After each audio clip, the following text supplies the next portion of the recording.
नमस्कार। बातों बातों में एक बार आपका फिर से स्वागत है और मैं हूं सर्वेश शुक्ला। बातों बातों में बहुत सारी बातें ऐसी निकल कर आई हैं जिसमें साफ नजर आने लगा है कि राजनीतिक परिवेश धीमे धीमे बदल रहा है। वो राजनीतिक परिवेश जो बताता है कि गठबंधन की राजनीति अब आवश्यक ही नहीं बल्कि ज़रूरत बन गई है।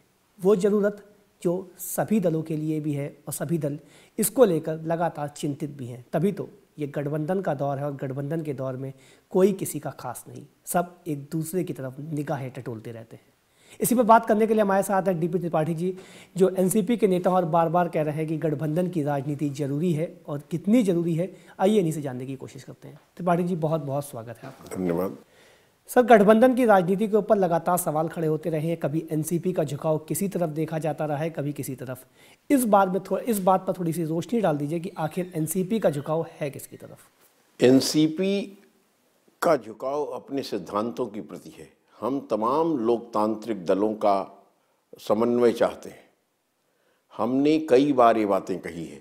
हम अभी अक्टूबर के अंत में वामपंथी दलों द्वारा बुलाए गए सांप्रदायिकता विरोधी सम्मेलन में शामिल हुए थे, मैं उसमें गया था। और इन सभी दलों को इकट्ठा करने की हमारी योजना शुरू से रही है। ये कोई नई बात नहीं है।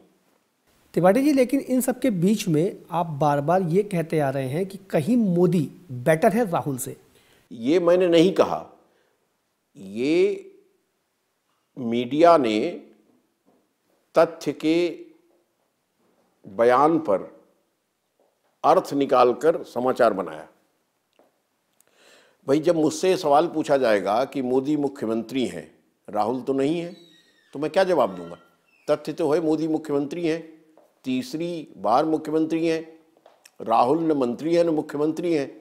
अब इससे आप ये अर्थ निकाल लीजिए कि राहुल को मोदी से कम तजुर्बा है। मैंने कोई निर्णय नहीं दिया उस पर, मैंने तथ्यों की तरफ इशारा किया। तथ्य क्या है?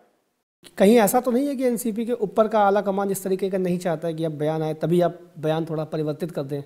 नहीं, कोई परिवर्तित नहीं कर रहे हैं। हमने जो कहा वही कह रहा हूं। तो आपको किस तरीके से लगता है कि मोदी बेटर है कि राहुल बेटर है? सीधा सीधा सवाल यही है। चलिए। नहीं, ये इस प्रश्न का कोई औचित्य ही नहीं है, क्योंकि भारतीय जनता पार्टी के प्रधानमंत्री पद के उम्मीदवार मोदी हैं। राहुल गांधी कांग्रेस पार्टी के प्रधानमंत्री पद के उम्मीदवार नहीं है। अभी तक कांग्रेस पार्टी ने तय नहीं किया, तो इसलिए कोई तुलना करना गलत है। क्या एनसीपी राहुल के अंडर में काम करने को तैयार है? सीधा सवाल है, बहुत सिंपल सा सवाल है। भाई, वो सिंपल सवाल का उत्तर भी सिंपल है। पहले कांग्रेस पार्टी को ये तय करने दीजिए कि राहुल उनके प्रधानमंत्री पद के उम्मीदवार हैं या प्रधानमंत्री होंगे। जब कांग्रेस का बहुमत आएगा तब हम उस पर विचार करेंगे। अच्छा, एनसीपी की नज़र में दोनों तजुर्बों को देखा गया है। एनसीपी के नेताओं के ऊपर कई बार सवाल भी पूछे गए, प्रफुल्ल पटेल साहब से भी पूछा गया है, तो बार बार कहते हैं कि मोदी की अब सांप्रदायिक छवि नहीं रही है। आपको लगता है कुछ ऐसा, कुछ हालात बदल रहे हैं एनसीपी के? नहीं, इस सोच में बदल रहा है कि अभी भी मोदी को आप वही मानते हैं? नहीं, ऐसा प्रफुल्ल पटेल ने नहीं कहा। प्रफुल्ल पटेल ने जो बात कही वो सर्वथा उचित बात कही कि न्यायालय ने एक फैसला दिया है, उस फैसले का सम्मान किया जाना चाहिए। हम तमाम मामलों में न्यायालय के फैसले का सम्मान करते हैं। मोदी के मामले में अपवाद क्यों होना चाहिए? ये कोई गलत बात नहीं है। जो प्रफुल्ल पटेल ने कहा सर्वथा उचित बात है कि न्यायालय के फैसले का सम्मान होना चाहिए। तो न्यायालय ने तो कह दिया ना, मोदी को क्लीन चिट दे दिया है। हाँ, तो फिर तो वही तो कहा उन्होंने कि न्यायालय के फैसले का सम्मान सभी को करना चाहिए। हर मामले में हम न्यायालय के फैसले का सम्मान करते हैं, तो मोदी के मामले में अपवाद क्यों होगा? तो फिर मोदी तो फिर आप ही की पार्टी के जो है उनकी अगर बात छोड़ दी जाए, लेकिन आपके सहयोगी बार बार उसे इस तरीके के आरोप लगाते हैं उनके ऊपर। ये तो आपके सहयोगी लगा रहे हैं ना, जो मुख्य दल है आपका। हमारा अपना विचार है, हम एक अलग राजनीतिक दल है, और प्रफुल्ल पटेल साहब ने जो कहा वो ठीक कहा। नहीं, आप कांग्रेस के बारे में भी थोड़ा सा एक्सप्लेन कर दीजिए, क्योंकि कांग्रेस तो कहती रही है मोदी। कांग्रेस को कहने दीजिए, कांग्रेस बहुत कुछ कहती रहती है।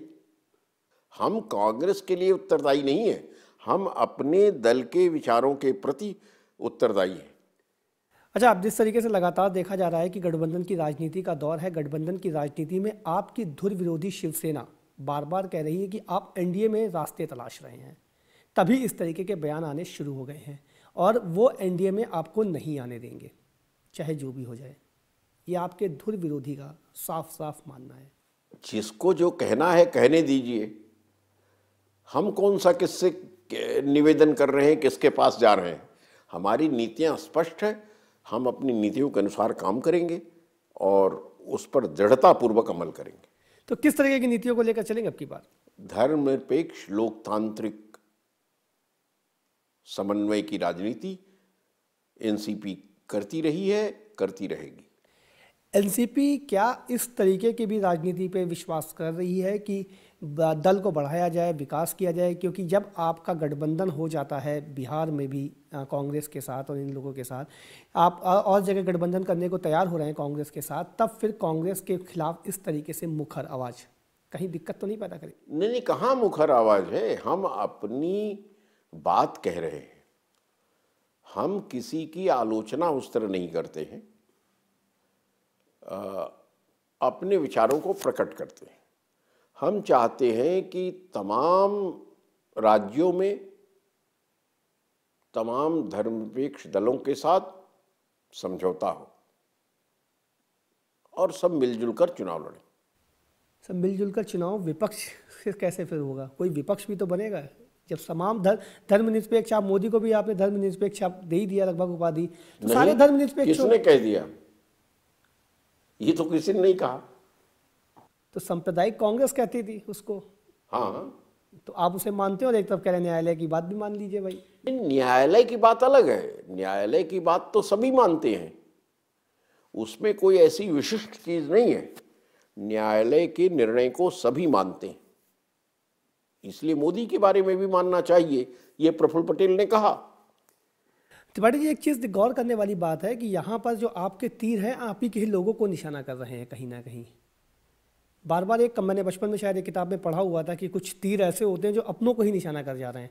आपके और प्रफुल्ल पटेल साहब के जो शब्द हैं वो सीधे सीधे कांग्रेस और कांग्रेस आलाकमान को निशाना कर दे रहे हैं। इससे कैसे बचा जाए, क्योंकि ये दूरियां पैदा कर सकता है। निशाना किसको कौन कर रहा है, ये मेरी नज़र में बेईमानी है, क्योंकि हम अपने विचारों को प्रकट कर रहे हैं। हमने और कुछ नहीं कहा। प्रफुल्ल पटेल ने सिर्फ इतना ही कहा कि न्यायालय के फैसले का आदर करना चाहिए, सभी अर्थों में आदर करना चाहिए। जब आप इस विषय में न्यायालय का फैसला मानते हैं, उस विषय में मानते हैं, तो मोदी के विषय में अपवाद क्यों होना चाहिए? यही बात तो प्रफुल्ल पटेल ने कही। कौन सी अनुचित बात कही? इससे कांग्रेस हाई कमांड पर तो कोई हमला नहीं है, न उनकी आलोचना है इसमें। मोदी की तारीफ उनकी आलोचना हो जाती है, क्योंकि पीएम पद का उम्मीदवार मोदी बीजेपी की तरफ और एनडीए की तरफ से हैं, और ऐसे में अगर उनकी कोई आपका ही घटक दल या आपके सहयोगी तारीफ करते हैं या यूपीए के सहयोगी तारीफ करते हैं, तो सीधे सीधे एक बेनिफिट एनडीए को जाता है, कहीं ना कहीं जाता है। चुनावी समीकरण में तो यही साफ नजर आ रहा है। ऐसे में इस समीकरण को कैसे बदल पाएंगे आप? इस समीकरण का उस बयान से कोई मतलब नहीं है। वो बयान अदालत के फैसले के बारे में है, वो राजनीतिक बयान उस अर्थ में है भी नहीं। अच्छा त्रिपाठी जी, आपका बयान को भी इसी तरीके से लिया गया, प्रफुल्ल पटेल साहब के बयान को भी इसी तरीके से लिया मेरा गया। कौन सा बयान? वो आपने जिस तरीके से राहुल और मोदी की तुलना के। नहीं, मैंने कुछ नहीं। वो तो जैसे आप लोग सवाल पूछते हैं, अगर आप तथ्य की बात पूछें तो मोदी मुख्यमंत्री हैं, राहुल गांधी तो मंत्री नहीं है, मुख्यमंत्री भी नहीं है।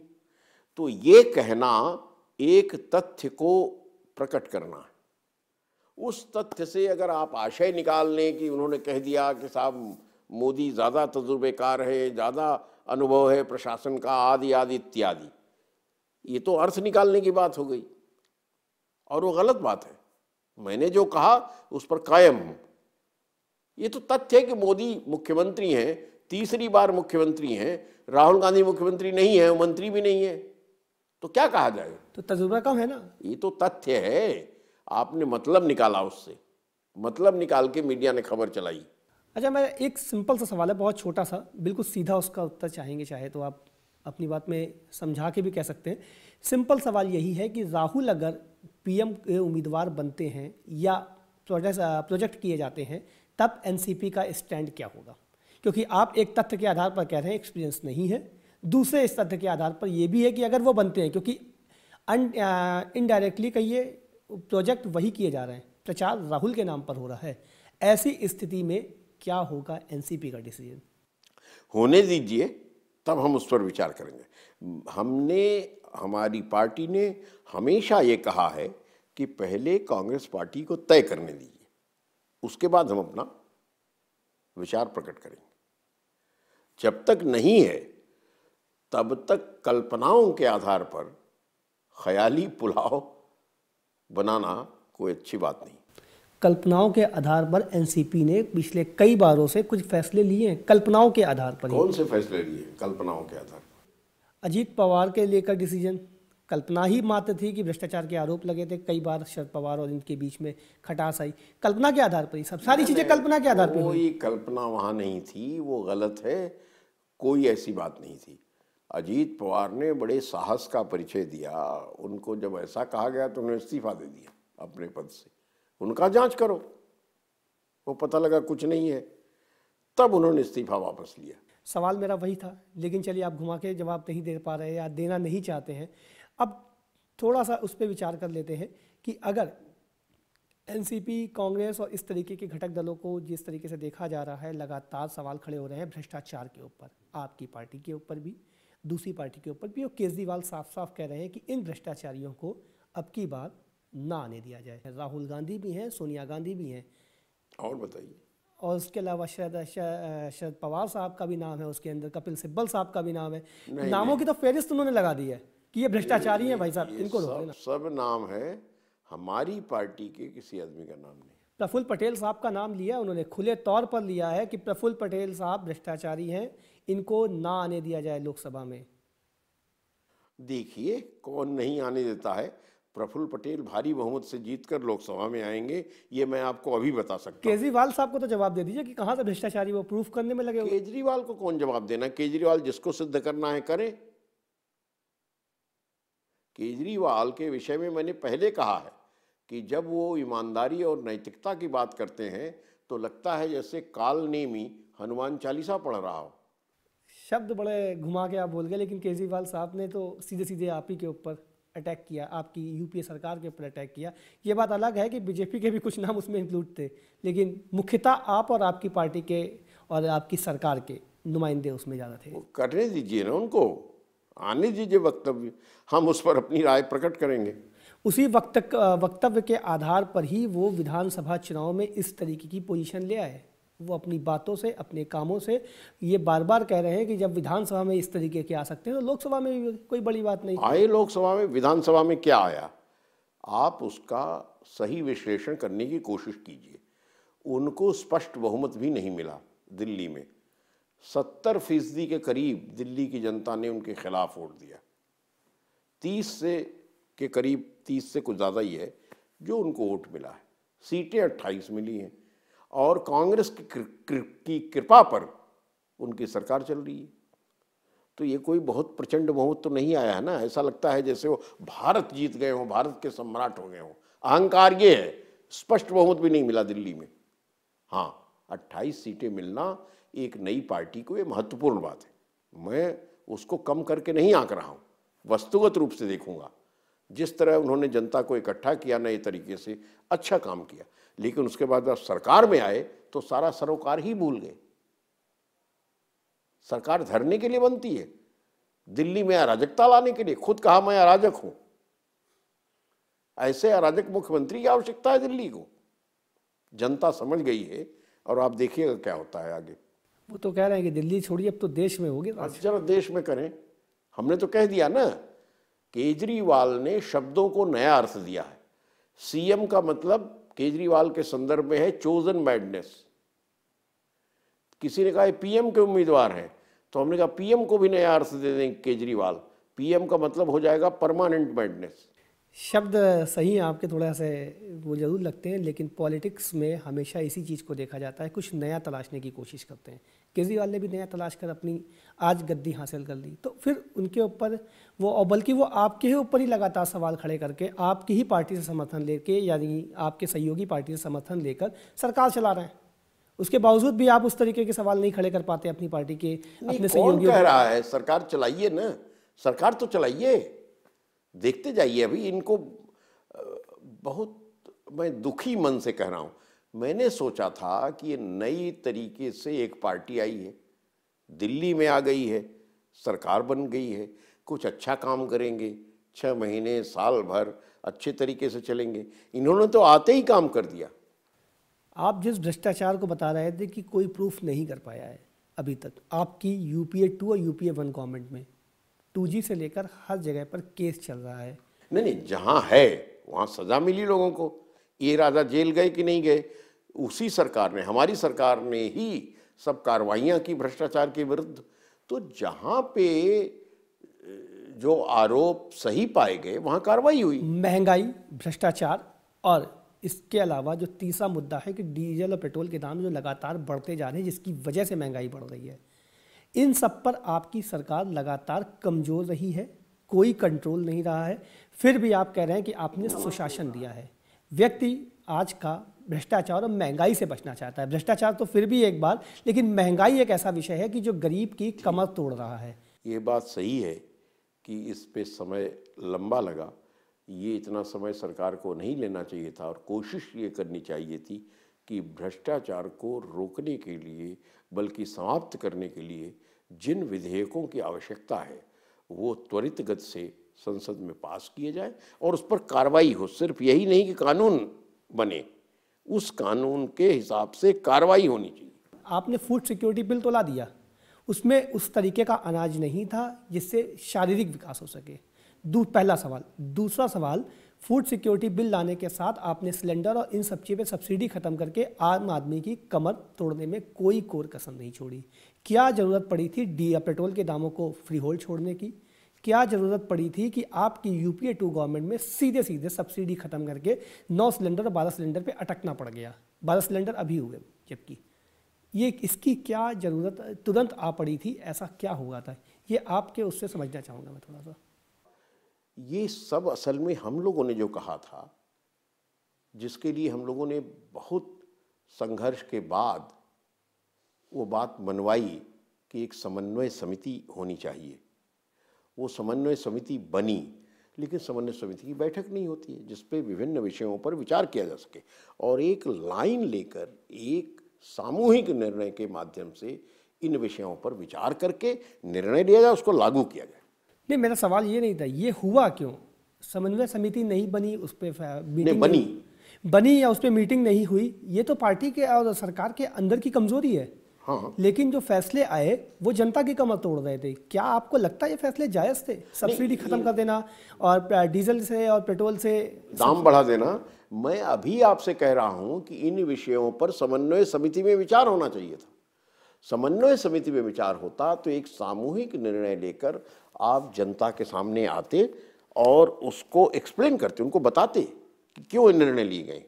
समन्वय समिति में कोई बात ही नहीं, इकट्ठा बैठ के बात ही नहीं करते। ये जैसे कोई एक पार्टी की सरकार है, एक गठबंधन की सरकार है, एक पार्टी की सरकार नहीं है। तो ये आप बात वहां क्यों नहीं बोल पाते सोनिया जी के सामने? भाई अरे सबके सामने बोल रहे हैं, जब जनता में बोल रहे हैं तो सोनिया गांधी नहीं सुन रही है क्या जो मैं कह रहा हूं? समीकरण को देखते हुए, इन आधारों को देखते हुए 2014 इलेक्शन में आपकी छवि और आप जो सर्वे बार बार बता रहे हैं कि पार्टी सरकार दोनों की छवि में एक बहुत बड़ा झटका लगा है, इसको सुधारने की क्या कोशिश होगी? क्या लास्ट मोमेंट पे किसी तरीके से चिताने की कोशिश होगी कांग्रेस को कि अब सुधर जाइए? नहीं, हम ये कोशिश कर रहे हैं कि गठबंधन मजबूत हो। किस तरह से यूपीए को और सशक्त बनाया जाए ये हम कह रहे हैं। इसके लिए परस्पर विचार विमर्श हो और तमाम मसलों पर मिल बैठकर समन्वय समिति में विचार किया जाए। आरोप आपके कृषि मंत्रालय, मतलब शरद पवार जी के कृषि मंत्रालय पर भी लगे। चीनी के दाम बढ़े, उस पर भी उनके ऊपर है कि वो कंट्रोल नहीं कर पाए। जिस तरीके से चावल, वो शरद पवार के अधिकार क्षेत्र में नहीं है। कीमत क्या हो चीनी की या चावल की, ये तय करना कृषि मंत्रालय का काम नहीं है। आप भारतीय संविधान के अनुसार जाएं तो कृषि वैसे भी राज्यों का विषय है, राज्य के अधिकार क्षेत्र में आता है। कृषि मंत्री का काम जो था, जिस पर उन्होंने ऐतिहासिक उपलब्धियां हासिल की, मसलन जो खाद्यान्नों का उत्पादन है देश में, रिकॉर्ड प्रोडक्शन हुआ, हमारे यहाँ पर संविधान ये भी कहता है कि अगर अनाज उत्पन्न हो रहा है तो उसकी रख रखावट राज्य और केंद्र दोनों के हाथ में होती है। हाँ, केंद्र ने खरीदा नहीं, खरीदने में लेट किया, ये तो कृषि मंत्रालय के हाथ में था। नहीं, खरीदने के बारे में हम लोगों ने कहा और शरद पवार जी के हस्तक्षेप से खरीद जल्दी हुई और उसकी वजह से बहुत सा अनाज बचा रहा, किसानों को उनकी उपज का उचित मूल्य भी मिला। 2012 में शिवराज सिंह चौहान ने यही आरोप आपके ऊपर लगाया था अपनी गवर्नमेंट के अंदर। दिसंबर महीने के अंदर में वो आए थे, शरद पवार से मुलाकात की थी, उन्होंने कहा था खरीदने में देरी की है केंद्र सरकार ने। वो इसलिए मिलने आए हैं फर्टिलाइज़र के दाम बढ़वाने के लिए और जो पैदावार हुई है उसे खरीदा जाए, केंद्र सरकार उसे जल्द से जल्द खरीदे। हमने खरीदा, हमने उसमें जल्दी करवाई। मैं तो और शिवराज सिंह चौहान का कहना सही था, जो हमारे कृषि मंत्रालय कह रहा था वही बात शिवराज सिंह चौहान ने कही। तो मतलब और लेट हो सकता था, वो तो कह रहे थे कि पहले ही 3 महीने लेट चल रहे हैं आप। अरे वो हम लोग ने हस्तक्षेप नहीं किया होता तो और लेट करते। तो ये तो आपकी सरकार की बहुत बड़ी कमजोरी थी। है, उन कमजोरियों को ठीक करना हमारा कर्तव्य है। सर 5 साल से नहीं ठीक हुई है। नहीं ठीक हुई, ऐसा नहीं है। ये जनता किस तरीके से इस बात को ले, इस बयानों को ले आपके, क्योंकि लगातार आप कहते हैं एक तरफ तो सरकार कमज़ोर थी, सरकार की कमियां थी, भ्रष्टाचार भी था, ये भी था, वो भी था, सारे आरोप भी आप ही के हैं और आप कह रहे हैं ठीक भी हो रहा है और दिखा कहीं नहीं। समीकरण किस तरीके से ले जनता आपके बयान? नहीं, सब दिखेगा, आप चिंता न करें। नहीं, कब तक दिखेगा? क्योंकि अब तो बहुत जल्दी चुनाव मोहरे पर है। बहुत जल्दी, बहुत जल्दी। त्रिपाठी जी, आप थोड़ा सा जरूर इस बातों को दबाना चाहेंगे, लेकिन मैं इसको ही, क्योंकि जनता के जब मुहारे पर खड़े होंगे तो भाई जनता को जवाब देना, एक राजनीतिक दल के साथ साथ आप एक राजनेता हैं और एक प्रवक्ता भी हैं पार्टी के, बनता है। आप सिर्फ कमियों की बात कर रहे हैं, उपलब्धियों की बात नहीं कर रहे हैं। रिकॉर्ड प्रोडक्शन हुआ खाद्यान्नों का, खाद्यान्न हम एक्सपोर्ट कर रहे हैं दुनिया में, ये देखने की बात है। आप सिर्फ कमियों की बात कर रहे हैं, उपलब्धियों की बात नहीं कर रहे हैं। हम उपलब्धियां आप बता दीजिए, दोनों की बात कर रहे हैं। उपलब्धियां आप बता दीजिए। एक उपलब्धि खाली रिकॉर्ड अगर ये हुआ है तो पैदावार हुई, ये तो किसान की मेहनत है। किसान की मेहनत भी आप अपनी उपलब्धियों में गिन लेंगे तब तो फिर। अरे मेहनत तो हर देशवासी की होती है, जिससे देश उपलब्धियां प्राप्त करता है। तो अपनी उपलब्धि भी थोड़ी सी बता दीजिए इसमें। वो हमारी उपलब्धि है कि सरकार का नेतृत्व ऐसा था कि खाद्यान्नों का इतना उत्पादन हुआ कि देश, वो छोड़ दीजिए, अंतर्राष्ट्रीय स्तर पर भारत एक बड़ी शक्ति के रूप में उभर रहा है दुनिया के पैमाने पर। ये अपने आप में एक उपलब्धि है। 2011 के आंकड़े बताते हैं त्रिपाठी जी कि लगातार छत्तीसगढ़, राजस्थान, जहाँ पे कृषि थोड़ी कम है, छत्तीसगढ़ में थोड़ी ज़्यादा है, मध्य प्रदेश, यूपी, पंजाब, फर्टिलाइज़र की कमी केंद्र सरकार की वजह से हुई। हमने हमेशा मांग की एक राजनीतिक दल के रूप में कि उर्वरकों के आपूर्ति में देरी नहीं होनी चाहिए, किसानों को ये सारे फर्टिलाइजर्स समय पर मिलने चाहिए। एक राजनीतिक दल के रूप में हमेशा हमने मांग तो आपने की, मांग हमने कभी मना नहीं किया कि आपने मांग नहीं की। सरकार आपकी थी, गवर्नमेंट आपकी थी, वो मांग पूरी करने के लिए गवर्नमेंट ने कदम क्या उठाए? उसी सरकार से हमने कहा ना, आप अगर देखिएगा पिछले 2 वर्षों में अब फर्टिलाइजर्स का आना समय पर और थोड़ा बेहतर हुआ है पहले से। पिछले 2 वर्ष का आप आकलन कर लीजिए। बार बार ये कहा जाता है कि अगर सरकार गलत करे तो या तो समर्थन वापस ले लेते आप, या आप बताते खुले मंच पे आके कि ये गलत है। हम हमेशा खुले मंच पर ही इन समस्याओं पर चर्चा करते रहे, आपके साथ करते रहे हैं, सब जगह करते रहे। हमने उसको छुपाया नहीं जो समस्याएं थी। तो कभी आपने उस बुलंद आवाज से कहा भी नहीं सरकार से? जी हाँ, कहा। कांग्रेस से भी नहीं कहा कि नहीं अगर ये नहीं तो फिर समर्थन नहीं? नहीं, हमेशा कहा। तब भी समर्थन जारी रहा। इस तरह समर्थन वापसी की बात हर समय करना ठीक नहीं होता, लेकिन तमाम मुद्दों को उठाना राजनीतिक दल का कर्तव्य है और वो हमने पूरा किया। ऐसे मुद्दों से क्या फायदा कि जिसको उठाया जाए और राजनीतिक दल ही आपकी बात ना माने? बहुत चीजों में मानते हैं, समस्याएं हल होती हैं, बहुत मसले पड़े रहते हैं, मुद्दे पड़े रहते हैं, उनको भी हल करना जरूरी है।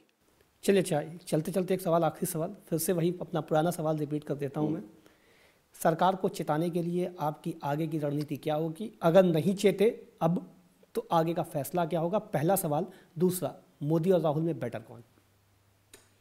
मोदी और राहुल का मुकाबला करने की कोई आवश्यकता नहीं है, कोई प्रासंगिकता नहीं है, क्योंकि मोदी भारतीय जनता पार्टी के प्रधानमंत्री पद के उम्मीदवार हैं, राहुल प्रधानमंत्री पद के उम्मीदवार कांग्रेस पार्टी के नहीं हैं। इसलिए मोदी की शर्तों पर बात करना हमें मंजूर नहीं है। और सरकार के कामों को लेकर? किस सरकार के? यूपीए सरकार के। यूपीए सरकार की उपलब्धियों पर हम चर्चा कर रहे हैं, जितनी उपलब्धियां हैं उनके बारे में जनता के बीच में बात कर रहे हैं। खामियां भी तो आप ही बता रहे हैं। दोनों बता रहे हैं। तो खामियों के आधार पर वोट कैसे मांगेंगे, क्योंकि उपलब्धियां गिनाने में आपको बड़ा टाइम लग रहा है, खामियां बताने में नहीं नहीं नहीं, कोई ऐसा नहीं लग रहा है। मैं आपको बता रहा हूं कि उपलब्धियों के साथ जो हमारी कमियां हैं उसकी भी हम जनता से बात करेंगे और जनता इसको विश्वासपूर्वक ग्रहण करेगी। जी, हमसे बात करने के लिए बहुत बहुत शुक्रिया, कि अच्छा लगा आपसे बातचीत करके। तो बिल्कुल साफ है कि डीपीटी पाटिल जी ये साफ साफ कह रहे हैं कि वो अपनी उपलब्धियों और अपनी खामियों के साथ जनता के बीच में जाएंगे, और जनता, अब देखने वाली बात ये होगी कि जनता इनको कितना मंजूर करती है, कितना इसे किनारा कर लेती है। लेकिन एक बात साफ है, ये बार बार कह रहे हैं कि यूपीए सरकार में खामियां भी बहुत हैं, जिसको वो बार बार उठाते रहे हैं, लेकिन सरकार है कि इनकी बात मानती भी नहीं। ये कैसा दोस्ताना, ये व्यवहार कैसा है? अभी के लिए दीजिए मुझे इजाज़त। जिया न्यूज़ पे खबरों का सिलसिला लगातार जारी है।